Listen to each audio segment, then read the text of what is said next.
ನಮಸ್ಕಾರ. ವಿಶೇಷವಾಗಿ ಇವತ್ತು ವಿಜಯದಶಮಿ ಮತ್ತು ದೀಪಾವಳಿಯ ಒಂದು ಶುಭ ಸಂದರ್ಭದಲ್ಲಿ ನಮ್ಮ ದೇಶದ ನೆಚ್ಚಿನ ಪ್ರಧಾನಮಂತ್ರಿಗಳಾದಂಥ ನರೇಂದ್ರ ಮೋದಿಜಿಯವರು ಮತ್ತು ಫೈನಾನ್ಸ್ ಮಿನಿಸ್ಟರ್ ಆದಂಥ ನಿರ್ಮಲಾ ಸೀತಾರಾಮನ್ಜಿಯವರು ಇಡೀ ನಮ್ಮ ದೇಶಕ್ಕೆ ಒಂದು ದೀಪಾವಳಿಯ ಮತ್ತು ದಸರಾದ ಗಿಫ್ಟ್ ಅಂತ ಈ GSTಯ ಇಳಿಕೆಯ ಪ್ರಮಾಣದಿಂದ ಇವತ್ತು ನಮಗೆ ಒಂದು ಗಿಫ್ಟನ್ನು ಕೊಟ್ಟಿದ್ದಾರೆ. ಯಾವ ರೀತಿ ದೇಶದಲ್ಲಿ 4 ಸ್ಲ್ಯಾಬ್ಗಳಲ್ಲಿ ನಮ್ಮ GST ಇತ್ತು, ಅದನ್ನು 2 ಸ್ಲ್ಯಾಬ್ಗಳಿಗೆ ಇಳಿಸಿದ್ದಾರೆ.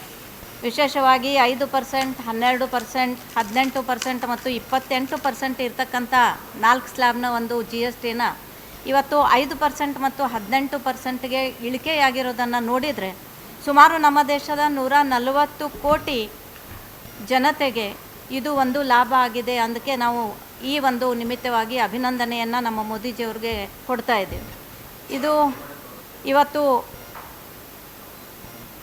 ಈ ಒಂದು ಇದರಿಂದ ಈ ಒಂದು GST ಇದರಿಂದ ಇವತ್ತು ಬಹುಶಃ ನಮ್ಮ 65 ಲಕ್ಷ 2017ರಲ್ಲಿ ಏನು 65 ಲಕ್ಷ ನಮಗೆ economy built on the decade of repairing the economy united from the UPAದಿಂದ ಏನು 2017ರಲ್ಲಿ 65 ಲಕ್ಷ ಇತ್ತು. ಇವತ್ತು ನಾವು ಇವತ್ತಿನ ಡೇಟಿಗೆ ನೋಡಿದರೆ ಅದು 1.51 ಕೋಟಿಗೆ ಏರಿಕೆಯಾಗಿರೋದನ್ನು ನಾವು ಇವತ್ತು ನೋಡ್ತಾ ಇದ್ದೀವಿ.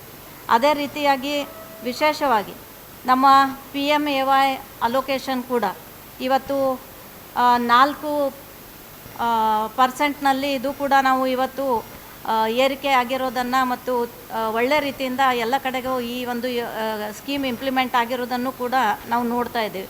ಹೀಗಾಗಿ ಇವತ್ತು ಡೇರಿ ಪನ್ನೀರ್ ಇರ್ಬೋದು, ಏನು ಖಾದ್ಯ ಪದಾರ್ಥಗಳಿದ್ದಾವೆ, ಡೈರಿ ಪದಾರ್ಥಗಳಿದ್ದಾವೆ, ಅದರ ಒಂದು GST ಕೂಡ ಇವತ್ತು 5% ಇತ್ತು, ಅದು 0ಗೆ ತೊಗೊಂಡು ಬಂದಿರೋದು ಭಾಳಷ್ಟು ಖುಷಿ ತರುವಂಥ ಒಂದು ಸಂಗತಿ ಅಂತೇಳಿ ನಾನು ಹೇಳೋದಕ್ಕೆ ಬಯಸ್ತಾ ಇದ್ದೇನೆ.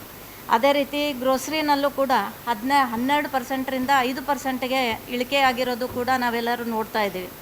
ಅದೇ ರೀತಿ ಆಯಿಲ್ ಇರ್ಬೋದು, ಹೇರ್ ಆಯಿಲ್ ಇರ್ಬೋದು, ಕಾಸ್ಮೆಟಿಕ್ಸ್ ಇರ್ಬೋದು, ಇದು ಕೂಡ 18ರಿಂದ 5%ಗೆ ಇಳಿಕೆಯಾಗಿರೋದು ಇದು ನಮ್ಮ ದೇಶದ ಜನತೆಗೆ ಒಂದು ಖುಷಿಯನ್ನು ಕೊಡುವಂಥ ವಿಷಯ ಅಂಥೇಳಿ ನಾನು ಹೇಳೋದಕ್ಕೆ ಬಯಸ್ತಾ ಇದ್ದೇನೆ. ಅದೇ ರೀತಿಯಾಗಿ ಇದು ಒಳ್ಳೆ ರೀತಿಯಿಂದ ಒಂದು ಇಳಿಕೆಯಾಗಿರೋದ್ರಿಂದ ನಮ್ಮ ದೇಶದ ಜನತೆಗೆ ಇದು ಒಂದು ಬಂಪರ್ ಲಾಟ್ರಿ ಥರ ನಮ್ಮ ಪ್ರಧಾನಮಂತ್ರಿಗಳು ಕೊಟ್ಟಿರೋದ್ರಿಂದ ಇವತ್ತು ದೇಶಾದ್ಯಂತ ಮತ್ತು ರಾಜ್ಯಾದ್ಯಂತ ಮತ್ತು ಜಿಲ್ಲಾದ್ಯಂತ ಎಲ್ಲ ಕಡೆಗಳಲ್ಲೂ ಕೂಡ ಸಿಹಿ ಹಂಚಿ ನಮ್ಮ ಪ್ರಧಾನಿಗಳಿಗೆ ಮತ್ತು ಫೈನಾನ್ಸ್ ಮಿನಿಸ್ಟರ್ ನಿರ್ಮಲಾಜಿ ಅವರಿಗೆ ನಾವು ನಮ್ಮ ಪಕ್ಷದ ವತಿಯಿಂದ ನಮ್ಮ ಪದಾಧಿಕಾರಿಗಳ ವತಿಯಿಂದ ಒಂದು ಅಭಿನಂದನೆಗಳನ್ನು ಧನ್ಯವಾದಗಳನ್ನು ಸಲ್ಲಿಸ್ತಾ ಇದ್ದೀವಿ.